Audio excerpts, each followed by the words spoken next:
Yeah, I remember the day your dreaming came back. And the result of you dreaming again causes us work. I was going to say, John, I was going to let you finish. You would just chill a little bit. I was going to let you finish, and I'm like, should I interrupt? Because my dreams make them work harder.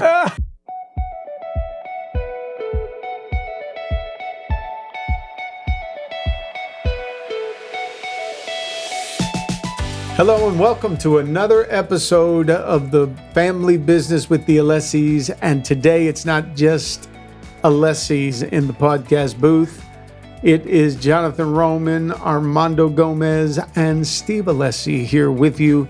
And I'm so glad these guys are here because I have known them for a long, long time. We've been in great relationship together and we've experienced some great highs, but we've also gone through some lows. So today we're going to be talking about the 42 experience that I had as we are getting ready to launch the book, 42, A Guide to Finishing Well When You Thought You Were Finished. And the reason I wanted you guys with me today is because you were there. You were there in 2007 when all of this erupted. You were working right alongside of me. We were all in the middle of a building campaign, flipping this particular building to help us get into it, moving from our other little facility that we were in. And then, man, you get the news, I'm having a heart attack 2 hours away. And so it had quite an impact in our relationship, in your life, in our working relationship, and in the way that you handled ministry. It just brought us through some very interesting days. But we're sitting here at the desk today, 15 years later. We're wearing our Goodfellas camp gear.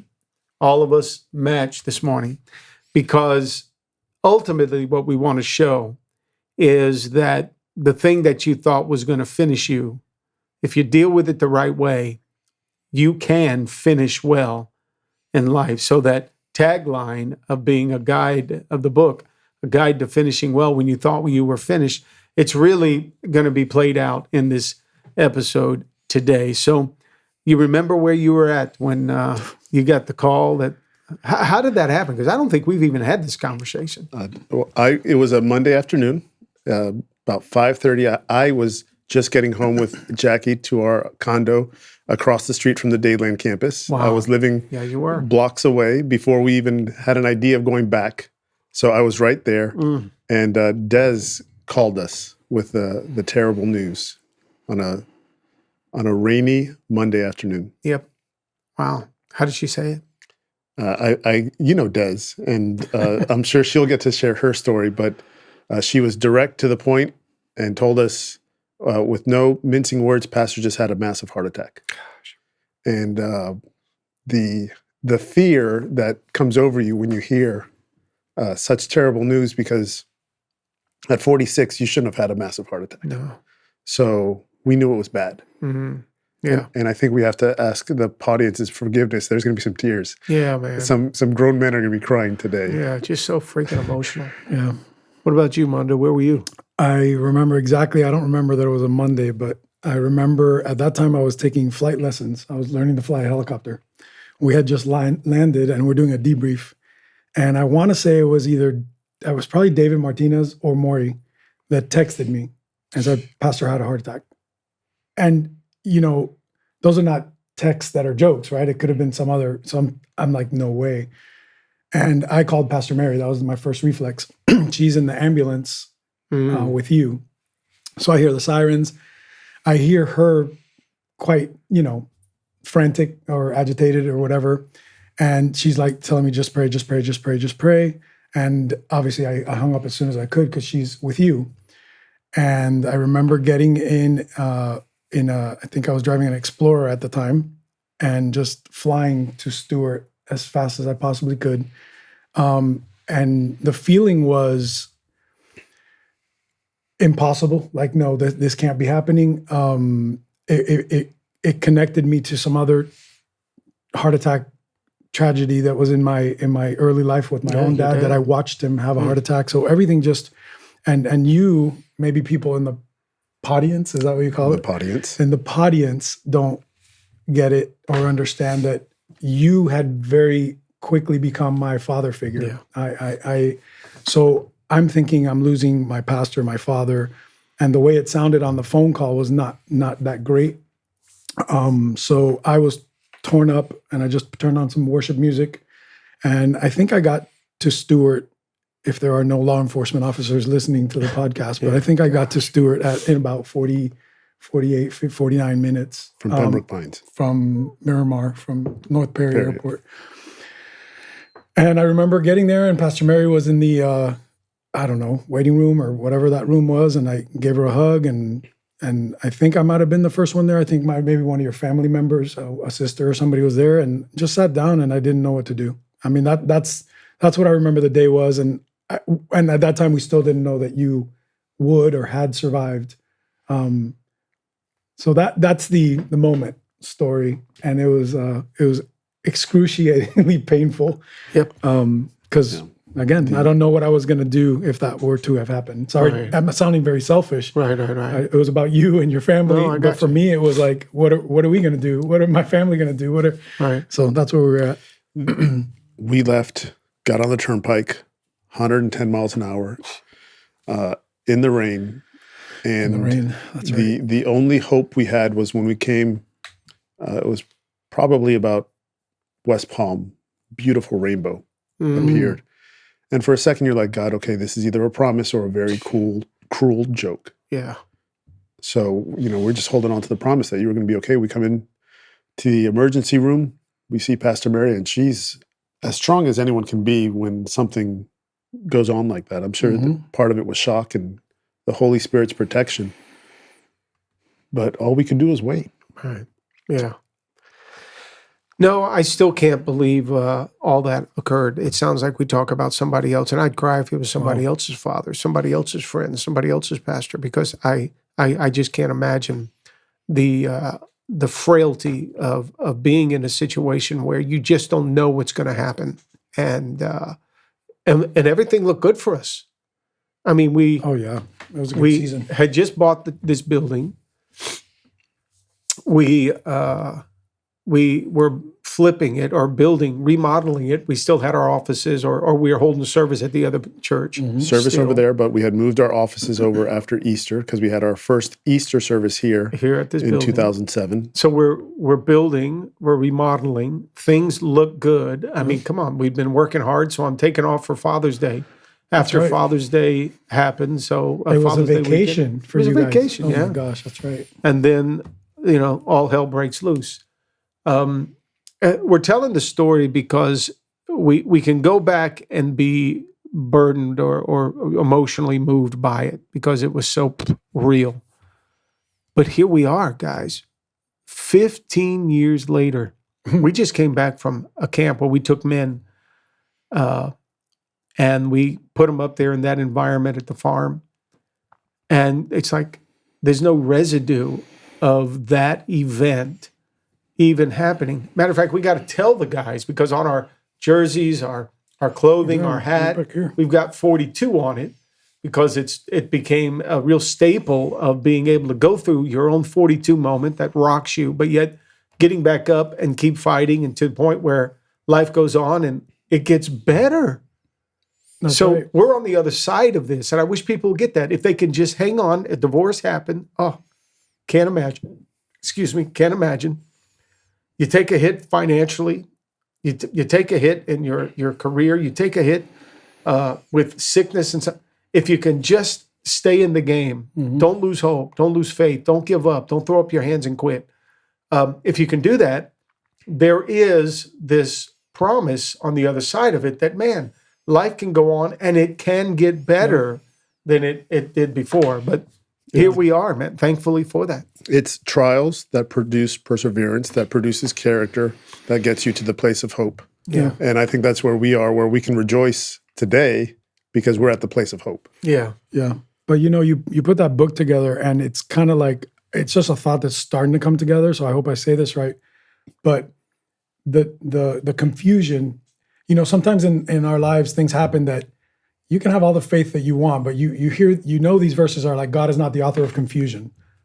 But I'm confused. In the moment. Like, I'm confused. Like, my pastor, who is the leader of our church, who is the strongest Christian that I know, who is the example to me, to the example to my family, the one who has served God all his life, he's the one that's either dead, about to die, in a critical situation. That's confusion. That brings confusion. So then you start thinking, wait, how can God do these things? The very same questions that as a younger man, I'm thinking, how can God allow, let's say allow, because he, every good and perfect gift is from above. We know that. But in those moments you get so rocked. But here's this book and the lessons that you're helping people understand through this book, that it's the same thing that you ended up walking out after 2007, because we saw you slowly but surely get strong again, slowly but surely conquer your fears, slowly but surely all the things that you had already been teaching us on how to live life, continuing to live life. We thought that the person that would teach us these things was not going to be in the picture anymore, or at least be weakened to the point where it may not be the same. Yeah. Well, that's not what happened. It's like what you said, that became the foundation. Like, you had a whole different foundation before that. Now this became the foundation of what God was going to do past it. Yeah. And we learned all kinds of new examples of greater strength, greater perseverance. Right.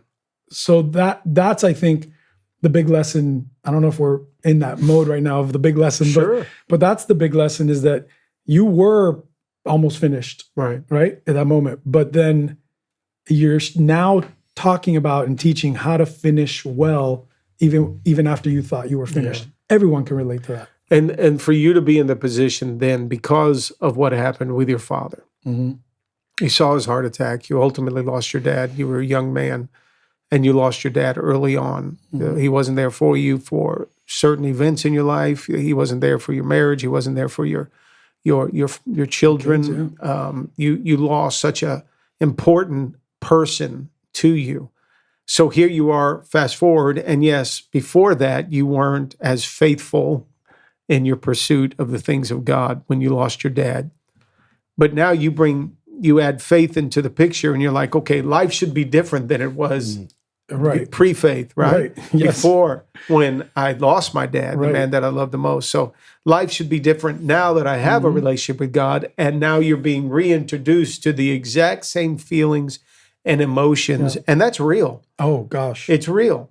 And then, this is where, as much as you and I and we all get up and speak about faith, that things are going to get better, this is when you're really tested to sit back and say, okay, what if it doesn't get better in this moment? Right. What am I going to do next? Abandon ship and just, check out on my family, check out on my friends, check out on God? Am I just going to bail because it didn't happen the way I wanted it to? And I don't have the answer for that one. Right. Because we didn't have to go that way. What I do know is God and his mercy was good to me. And we're throwing a lot of God in this today because this is our life, okay? This is how we make it, and this is how we encourage others to make it, is with God.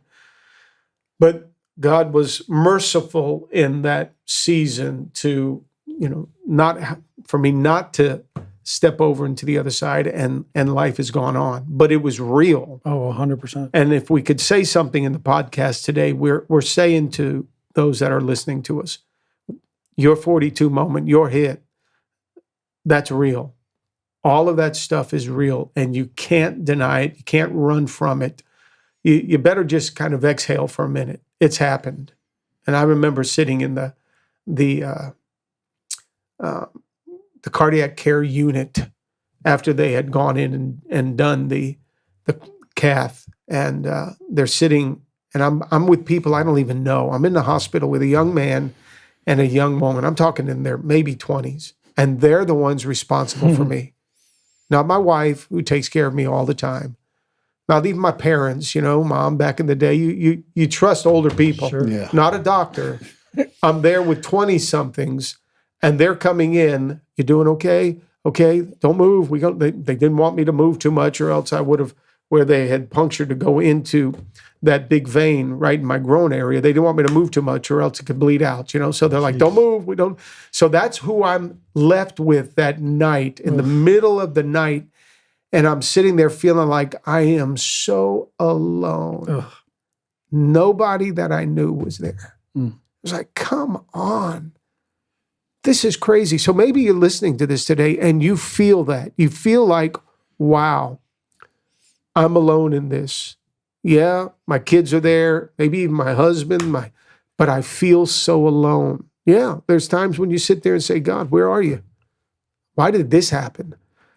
And you have those feelings of being alone. But y'all are sitting at the table today because I wasn't alone. No, we weren't all together in the moment. Yep. But man, I had your staff, but more than that, your brothers.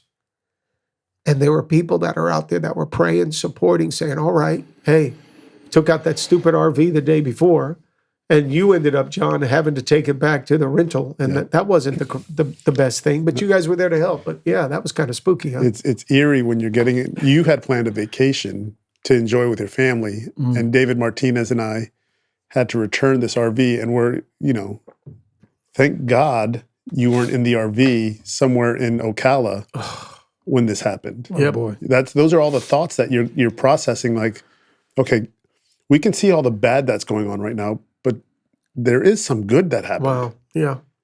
The paramedics being closed, the hospital, all the things. Even if you would have been in Miami is an hour away from Miami. Yeah. So from Cutler Bay to Baptist Hospital is a 30-minute drive. Yeah. Mm-hmm. So and from their little center, their little fire department, firehouse, for them to get to where I was is a good 20, 30 minutes. Those jokers were there in Stewart in like 5 minutes. They're right around the corner. I could hear those sirens going off, woo, woo, woo, and then all of a sudden I didn't hear them. I'm like, oh my God, they got lost. I'm not going to make it. I couldn't wait for them to come through the door. But yeah, you guys had to return that RV. we returned it. And, speaking of finishing well, Yeah. This past summer, I go on an RV trip with my family. Yeah. And it's because even though we thought we were finished, we weren't. Yeah. We have the blessing of being able to take trips with our family now and seeing it all turned around. And I'm driving an RV, which I never thought I would, Yeah. because of my pastor who has a vision to have family time and bless us. Yeah. So Yeah, we have an RV because we take all of our guys up to, and girls now, our ladies, up to our camp and to give the leaders with extra housing and give the leaders a little bit more comfort driving up and back. We have the RV, but when it sits here, we're like, no, let the staff go and enjoy it on their vacation. So what was the first introduction to an RV was so ugly. Different. Now all these years later, hey, we redeemed RV. Thank God. The thing about it also, Pastor Steve, is that's relatable still today is, for me, thoughts are thoughts. They're always going to be there, and they're not always godly. And I can't imagine what your thoughts are about that. I just know that you conquer them, because if not, you wouldn't be sitting here, right? But it happens. I can tell you, for me, I just wanted to get to 47 years old. Yeah. And it was not because, I don't believe in superstition. I've been in faith for 28 years now. So Yeah. I'm not going there. I'm just saying thoughts, right? I just wanted to get to 47 because it's like, wow, this can happen to my pastor at 47. How can anybody at 47? Or even RVing or even vacations, and these stupid little thoughts might come up here and there, which has to happen to you. That's just looking at you being able to write a book about it can tell you that any thought that you're going through that is plaguing you or constantly trying to feed you fear, you can literally overcome that thought with faith, overcome that thought with God's word. I know not everybody that listens to this is maybe in the faith or godly. I don't know how people do it without God at this point, but there's something about having someone that is bigger than you, our God, and being able to count on his word and his promises. And it's still active today, because stupid thoughts have to still come into your mind. They come into mind. I don't know about John. John's pretty perfect. I mean, he's got it down. He's a church guy. He's a church guy for real, like born and raised. But finishing well is possible. Mm-hmm. even when you're that close. Yeah. And I think everybody's been that close in one way or another. So I just love that we are still, and you are still bringing a positive outlook, Yeah. no matter where in the negative somebody is, because it could be the pits. Mhm. I've been in the pits. Yeah. You've been in the pits. You've been in the pits. Someone watching is either in the pits or has been in the pits. Yep. Or is about to hit or the is pits. about to hit the pits. It's all wonderful. You just bought a building. Careful. I'm just kidding. But there is a way to finish well, and that 42 story, I think, is inspiring. It inspires me probably daily. You know, right after the heart attack, I think we all felt like we were in a season of what's next, because Martinez and Burke had lost their company. You had your heart attack. In April, Jackie and I found out that we were going to be having a daughter. But in July, right after your heart attack, we're in the emergency room because Jackie's bleeding, and we think we're going to lose our baby. Mm. So when you're going through that season of hit after hit after hit, you just have to take the punches. Yeah. And, you know, around here, we don't like throwing in the towel. So it's, how do you just make it to the next day? Yeah. Because we stopped looking at a year or 10 years from now. We just started, you get into this mode where you're looking at, can I make it till tomorrow? Mm-hmm.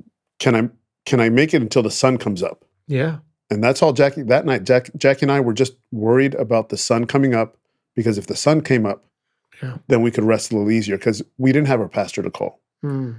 We were respecting that you were hurting.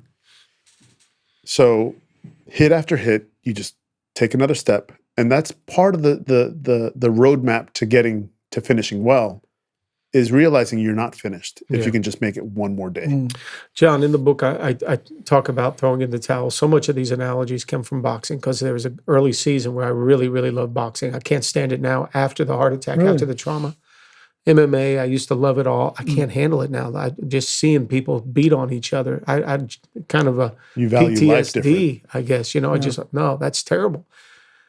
But so much of what helped me get back on my feet, my mindset, was from the boxers. Remember, we even did In the Cage, teaching with the guys, you know, taking them through. And the champ life, you know, all of that was tied into fighting. But one of the things I say is I know from a boxer's perspective, the fighter is taught, you know, how to hit, maybe even how to take a hit, how to, you know, their stamina. You got to be at top shape. They're teaching them how to work out and develop their muscles, their strength, their quickness. They teach them how to eat right, to make sure they're taken care of for their nutrition and all of that. Everything is preparing them for the fight. But there's one thing I'm not sure you can ever teach a person, and that is how to get up off the mat when you've been hit.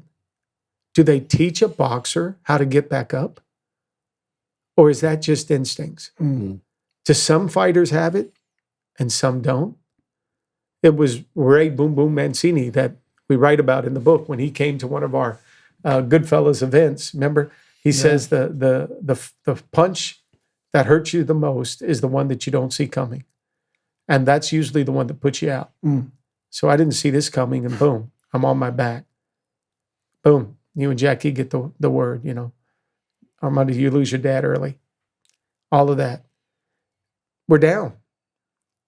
Now we have to figure out a way to crawl back to our feet, get back in that corner, because if we can just get through the round, all right, not throw up our hands and quit, not lay and sit there and beg for the guy to get to 10 as quickly as possible so he can count you out. If you can get back to the ring, the corner, and get with your cut man, your corner man, and let them start pouring back into you, there's another round. And if you can just make it to the next round, then the longer you make it, the next round, the better you are at being able to not just survive the fight, but even come out on the other side and maybe even win. Yeah.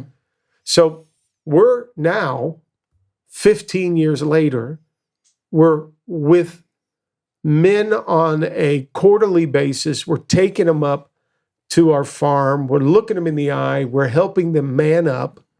Guys, none of that really would have been possible had we not all, during that period of time, got up off the mat, get in the corner, having you all around, handling things, man. I remember Mike Kay said, guys, my pastor came and he said to the staff, more or less, what? Don't bring one problem to Steve. And we didn't bring them to you. no, you guys dealt with them. You had to release some people during the hard time as a staff. People were not all, you think everybody'd be on the same page, but you guys had to make some difficult calls and release people. I remember, man, when I heard about that, I'm like, I think I have an opinion, but I don't even have the energy to even formulate my opinion. So let it happen. You guys had to handle that. You were the corner guys at that point, helping me. We had to do some cutting. Yeah. Just because you're in the corner doesn't mean you don't get cut. Oh, gosh. So that's what was going on. And you look to where we are today, men's camp, a beautiful building, 2 campuses now. Gosh. Even the little things like the RV being redeemed. Yeah. We are finishing well. Yeah. And, you said something about the boxing analogy. How important is that corner? Like we all have a corner. Even it made me think of the tragedy of my dad dying. Oh. I had friends at that time. They're not Christian, but if I didn't have 4 friends that were my best friends, I probably wouldn't have made it through that time. Yeah. So even just relationships that love you is so powerful, because I remember here we all came together. There was nothing we were going to bring to you. We were going to try to solve everything on our own. I remember us communicating really well with each other and Pastor Mary and the team. And it was like you find this strength as the corner that you're like, well, if he can pull through, then we can pull through. We can't get down. We can't stay here forever. Yes, this is horrible, but let's bring it all back. So, and we're not the people we are without the event. Oh, God, no. You and I aren't as close as we are today if we didn't have the event. Yeah. Nope. And that's why those relationships which is our core value, right? Relationship. It's not a slogan. It's like who we actually have been. We lead it. We've been there for each other. I remember even during COVID, they were the first ones to come over to our house. And this was during the time where everybody's like, don't touch each other. Be careful. This is crazy. We don't know what's happening. And Jackie comes to the door and Anna and I get the door and we're like, you guys want to go around the back? And Jackie just runs to me and gives me a hug. She hugged you? She hugged me. Jackie never. Jackie, she must have missed me. Jackie's never hugged. I don't think Jackie's ever hugged me. I was in tears. Yeah, because we hadn't had personal contact in a long time. We had a pretty tough time with that season, and here is one of our best friends, and that's what she did. That meant the world, because I don't care. I'm not scared of you. I'm not scared of this. I'm not. And it was like we've been through life and death before, right? And it was just this beauty of relationship, and that's what I think that has gotten through us. Yeah, plus she was quarantined for him for a month. She was ready to get out of the house. Let's just go visit somebody else that's sick. Keep it, Armando. Let's go. It's fine. They're on day 11. We should be good. No. Guys, it's a great picture of talk about cornermen. You guys are in our corner.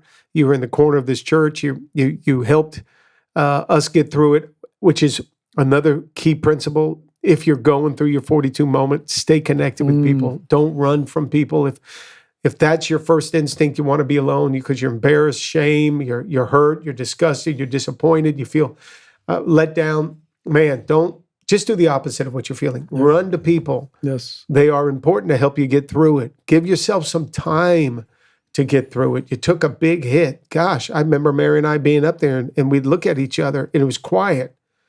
There's only so much television you can watch, there's only so many walks you can take. And we're looking at each other and we're like, we got to head home this weekend just to be able to see everybody.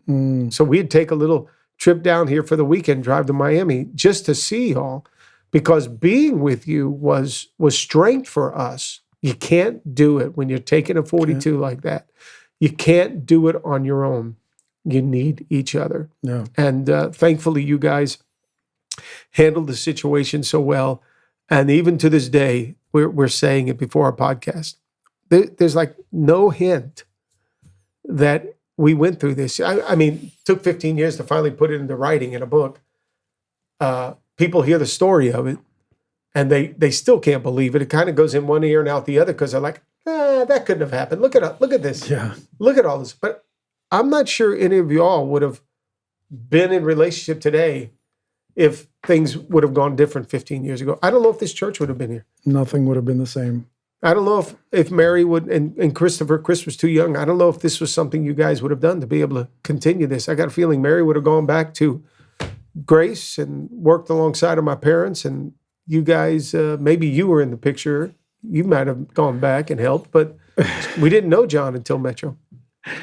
Yeah, I know our goal was to do everything we could, but everything would have been different. And I mean, life is such a gift. So you have to be one of the strongest people I know to be able to have come through this and win on the other side, not just limp, but win. Yeah. And I think that's the example that I keep loving about the whole thing, because it doesn't show on you. We don't have any dust on you. Don't have any dust on you from that pit that you were in. And that is constantly encouraging and constantly an example, because not quitting is one thing. I'm good at that.